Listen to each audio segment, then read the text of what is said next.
This video is brought to you by BetUS Sportsbook and Casino.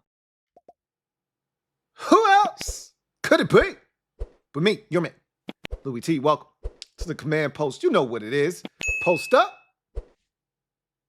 Take command. I, of course, am your commander-in-chief, Louie T. Thank you for joining me. Joint practice is behind us. Remember, keep in mind, this video was recorded prior to the joint practice, so hopefully nothing crazy has transpired. All is right with the world, and this video makes a ton of sense when you see it. However, if everything goes according to plan at the joint practice, nothing crazy happens, then all of these things will have a chance to take place on Saturday night in preseason game number 2 versus the Miami Dolphins. So I've got 7 items. You know how I operate. When I start feeling listy, I start listing things, and my lists are normally comprised of 7 items. So I'm going to give you the 7 biggest things I'm looking for in preseason game number 2 as the Commanders head to South Beach to take on the Miami Dolphins in preseason game number 2. And if everything goes according to plan, the Dolphins aren't going to play their starters in this game. Much like last week, they did not play their starters against the Dolphins or against the Falcons, rather. I don't expect them to play their starters in this game. So with that said, all of this should make sense to you. Let's start at number 7. Riley Patterson attempt a 45-yard field goal or further in this game. I am looking to see Riley Patterson take this kicker position by the horns and make it his own. They cut Ramiz Ahmed this week and cleared the way for Riley Patterson to get all the reps as the place kicker without having to look over his shoulder, without being a part of a true competition. Now, the opportunity is his. I don't want to see him attempt a 32 or 37 or a 41-yard field goal. The 33-yarders after touchdowns are great. You're going to kick a lot of those throughout the course of the season. He's got a great percentage there, 93 of 97 in his career, doesn't miss a lot of those. Excellent. That's great. I want to know, can I trust you from 48, from 51, from 54? I want to see him attempt one of those types of kicks, at least one of those types of kicks in this game. Look, he missed a kick last week. I'm already looking at him, and he's treading on thin ice for me. He needs to be perfect in this game, and I would love to see him attempt a kick and then make it from 45 or further. We'll see if that opportunity presents itself. If the offense is too good, it won't happen. Last week, the offense was too good. They either scored or got too close, and it wasn't that far of a field goal. Maybe a drive will stall out at the 37 or the 36-yard line. Perfect. Get out there and make a 53-yard kick. Get out there and make a 54-yard kick. I need to see it. Number 6. Michael Wiley needs to seize his opportunity. I thought he was excellent in the preseason game versus the Jets in week 1 of the preseason. And so much so that Dan Quinn mentioned his name as one of the guys, that's off the beaten path that no one expects to make this roster, that stood out to him in the game in week 1 versus the Jets. And I think there's a real opportunity for him to make this team as a running back, whether it's running back 3 or running back 4. I'm on the campaign trail for only 3 backs to be kept on this roster and for him to be RB3, right? The 3 or the W, whichever you want this to stand for, but I'm all for it, right? My name is Louie T, and I approve this message. Michael Wiley from running back 3. Continue to seize your opportunity, young man. This is a big spot for you. Continue to ride that wave from the first preseason game. He talked about, we know he can catch. I told you that's one of his superpowers. He didn't catch the football last week because those opportunities weren't presented to him. Maybe those opportunities come to him this week and he's able to take advantage. I'd love to see him get up the field on a wheel route and get isolated one-on-one with a linebacker and watch him cook a linebacker and catch it and make something happen. He's so multifaceted. Continue to tap into the things that give you a chance to make this roster. I want to see Wiley out there. He's going to have ample opportunities against the Dolphins' second and third stringers. Go out there and do what you did last week, and you'll continue to strengthen your case to make this roster as either RB3 or RB number 4. Number 5. The Jeff Driscoll momentum continues.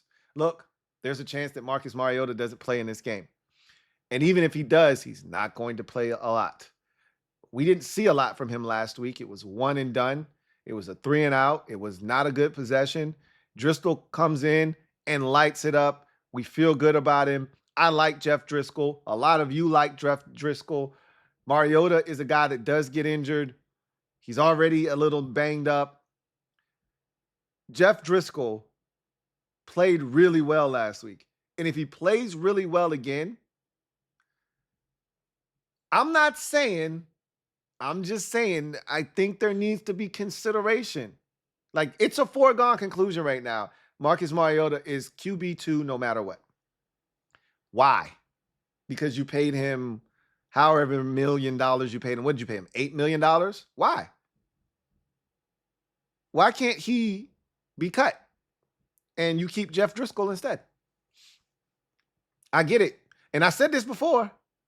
I said this about a different position player, right? I was talking about Ricky Stromberg when I said this as a 3rd round pick. But I get the notion of, hey, we already paid $8 million. Might as well get our $8 million worth, right? We paid him $8 million to sit on the bench, which is what he should be doing if everything goes well with Jaden Daniels. But what if he has to play?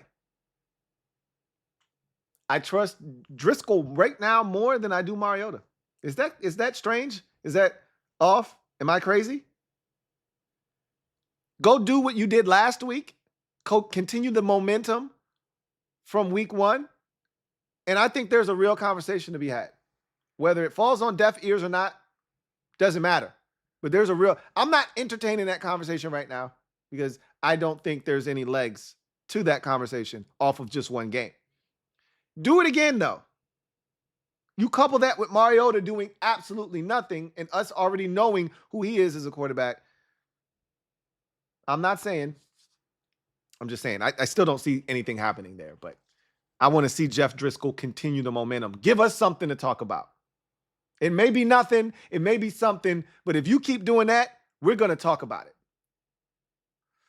Number 4. I want to see the youngins flash.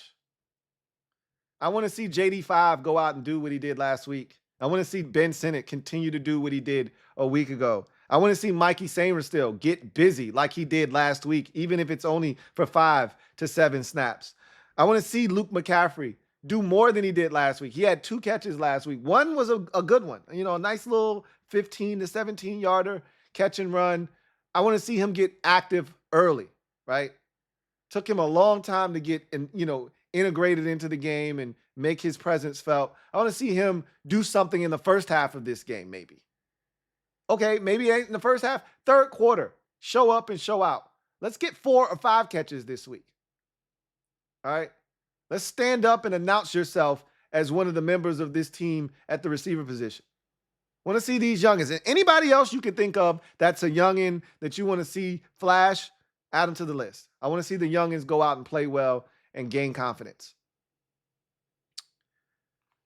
Now we're at number 3. And before we get to number 3, I want to give a shout out to BetUS. You're looking for a new sports book this football season? BetUS is the answer. Fastest payouts in the industry. 125% sign-up bonus for up to $2,000 on your first 3 deposits. Fast and easy deposit and withdrawal process. If you're looking for a new book, BetUS has got you covered. My link to take you where you need to go to make it happen is down in the description below. So let's get to the rest of this countdown. Number 3. Force a turnover. I need to see a turnover. I don't want to leave this game without life. I've talked about this. I've made jokes about this. If we don't force a turnover and you keep telling us ball is life, how are we even still alive? Right? And maybe the turnovers will just start raining down as soon as we hit Tampa. Week 1, and we pick Baker off 3 times, and we're off and we're running with the turnovers. Right? And maybe that's the case. I just want some visual proof that these turnovers that you say exist. Feels like Bigfoot or a unicorn right now. I'm having to use my imagination when it comes to these turnovers that they speak of because I just haven't seen them. They're not happening in practice. They didn't happen in preseason game number 1. And let me correct something that I said. And someone in the comment section of one of the videos last week or earlier this week rather, did a great job of catching me. I said that we didn't even have a sack. We didn't force a turnover. We weren't close to forcing a turnover. Did we even have a sack is what I said. Yes. Somebody was like, yes, Benning Poto Ai had a sack, and he did have a sack on the second possession to end that possession. You are absolutely right. I was wrong. We did have a sack last week. Of all people, Benning Poto Ai was the one to get it. So, yeah. I need to see more from this defense. I want to see pressure. I want to see sacks. I want to see somebody at the defensive end position that's a non-starter step up, make a play, make a name for yourself. But above all else, force a turnover. We're on life support over here. Ball is life, and we got the oxygen mask on.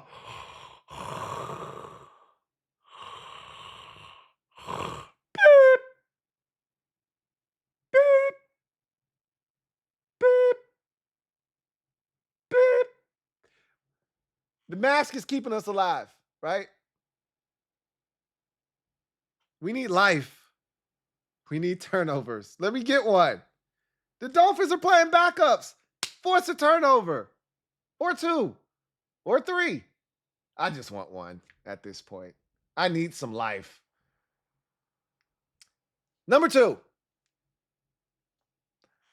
Emmanuel Forbes or anyone in the secondary, don't get beat deep or for a touchdown. I repeat, Emmanuel Forbes or anyone for that matter in the secondary, please do not get beat deep or for a touchdown in this game. If the Dolphins don't play their starters, I watched the Dolphins last week. There isn't a single guy on their team that should be beating us and cooking our defensive backs for a deep ball touchdown. I don't care if it's 18 yards, 80 yards, or 58 yards. It shouldn't be happening against this group of receivers. If it was Tyreek Hill and Waddle and ODB, sure, knock yourself out. Those guys can do that. Not these guys that they're going to put on the field. Tanner, Connor, or whatever the hell his name is. And all of these, backup receivers who are fighting for it. No. These guys should not be out here blessing guys that we think are starters. Get your ass in gear this week. I want no points given up when anybody that's going to play meaningful snaps for this defense is on the field. Secondary, linebackers, defensive line, the whole shebang. The whole shebang. I don't want to talk about Emmanuel Forbes getting cooked again after this game. I want to be able to say positive things about Emmanuel Forbes and this secondary. I don't want to have to defend him again. I've already said my piece. I don't feel like I need to continue to beat that horse. It's dead. I've already told you I need to see what he looks like in the scheme because they're not doing anything scheme related during the preseason or these joint practices. They're just rolling the ball out and saying, hey, let's see what you got. When they get into scheming up teams and looking at route combinations and things they like to do and start jumping routes and sending pressure, then I think Emmanuel Forbes' superpower gets to show itself. But in the meantime, cut yourself some slack. Give yourself a break from the abuse that you've been suffering, starting with the picture in OTAs of a ninth grader standing next to you that looked 10 times bigger than you. Cut yourself a break on social media. Go and make a play, why don't you? Pick a pass off. Don't give up a touchdown. Take it away. Then you can do this shit, right? I'm rooting for you, man. And the rest of the DBs, for that matter. Get it done. And lastly, number 1. I'm dying to see who starts the game on specials. That goes for punts and kickoffs. Because I think that goes a long way in helping me determine who I think they're going to put on this roster. Right now, I'm steadfast in my belief that if they're keeping 6 receivers, Byron Pringle is the 6th receiver, which is what I had on my original 53-man roster. He was out there on kickoffs to start the game last week. If he's out there again, I think he's building confidence. He had a good return last week out to the 33-yard line. If he can do that again, I think he is closer, that much closer to cementing his place on this roster. Meanwhile, if Olamide Zaccheaus is back on punts to start the game like he was last week, and Jamison Crowder didn't even get an opportunity last week. It's hard for me to envision that the game start and all of a sudden Jamison Crowder's back there after not fielding a single punt at all. And while Crowder can still provide you with really good play as a receiver, he showed that last year, is that enough to keep him on the roster as a veteran that you know what you're getting from him? Maybe. But my thought process this entire offseason, and I've been steadfast with this, is if he's not your primary punt returner, Jamison Crowder cannot be on this roster. So if he's not out there, I'm doubling down on that. So I'm dying to see who's out there on specials in this game. And then I also have at number 1, first team dominance. I need to see it. I said this last week, and the defense went out and did what they needed to do. They got some help from the Jets with a penalty, but I don't care how it comes. They got it. 3 and out, got off the field, flying around, right? Offense, 11-play drive. Beautiful. Touchdown. Love it. Want to see it again. The Dolphins aren't playing any starters. So that means we should go out there and we should kick their ass, just like we did the Jets with our starters. That's what I'm expecting. I know it doesn't always go to plan. Shit happens. I'm aware. But that's the expectation. If they're putting their B- squad out there and we're putting our A's, we should get A results. That's just the way I think about it. So I want to see who's back on specials, both kickoff and punts, to start the game. And then I want to see first team dominance. If they're putting out their backups, I need us to dominate them. Neither one of their backup quarterbacks are massive needle movers. Dominate. Get them off the field. Don't give up any explosive plays, no big runs, no big passes, none of that shit. Get off the field. Offense, drive it right down their throats. I saw Michael Penix Jr. move the football on them with ease last week. Hit him for a big 40-something yard gain down the right sideline. Why can't we?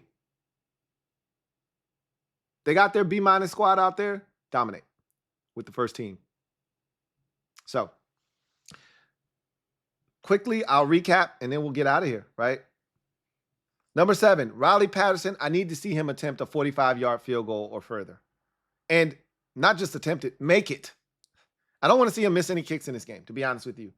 He had one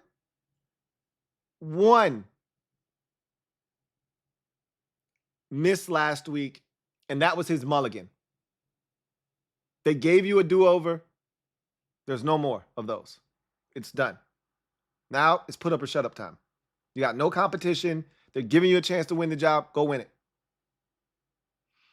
Michael Wiley, I want to see him continue to seize his opportunity. That's number 6. I like the young fella. You know him on the campaign trail, trying to get him on this roster. Let's see you make the most of your opportunity. You're going to get plenty in this game. Plenty. Number 5, the Jeff Driscoll momentum continues. Marcus Mariota might not play in this game. He might not play, and you guys will already know when you have seen this. I don't know at the time of this recording whether he's going to participate in a joint practice or not. If he doesn't, more opportunities for Jeff Driscoll. He looked good last week. If he can match that output this week, there's a conversation. It may amount to nothing, but it's a conversation nonetheless that I think is worth having. Let's see if he can continue the momentum in week 2 of the preseason versus the Dolphins. Number 4, I want to see the youngins flash. JD5, Ben Sinnott, Mikey Sainristil, still. Whoever else you want to put on that list. I got Luke McCaffrey on my list as well. Want to see him do a little bit more than he did last week. I want to see the youngins continue to flash. Number 3, force a turnover. We're dying over here. If the ball is life, we need life. We're down to our last life. You know how you're playing a game and the lives are up in the left-hand corner? Well, we're out of those, okay? If we get hit one more time, we're dead. We're dead. Get us another life. Ball is life, right? Get us a turnover so we can put another mushroom up in the left-hand corner. So if we get hit, we still got another life. Force a turnover. Number 2, Emmanuel Forbes or anyone in that secondary, don't get beat deep or for a touchdown in this game. There's no excuses. There's no Tyreek Hill. There's no Jalen Waddle. There's no Odell Beckham Jr. There's no excuses. Don't get beat deep. Don't get beat for a touchdown. No ifs, ands, or buts about it. Please. And thank you. And number 1, I want to see who starts the game out on specials, punts, and kickoffs, because that will go a long way in determining who I think they're going to select to be on this roster. And then I want to see first team dominance. We're putting our A's out there. Okay?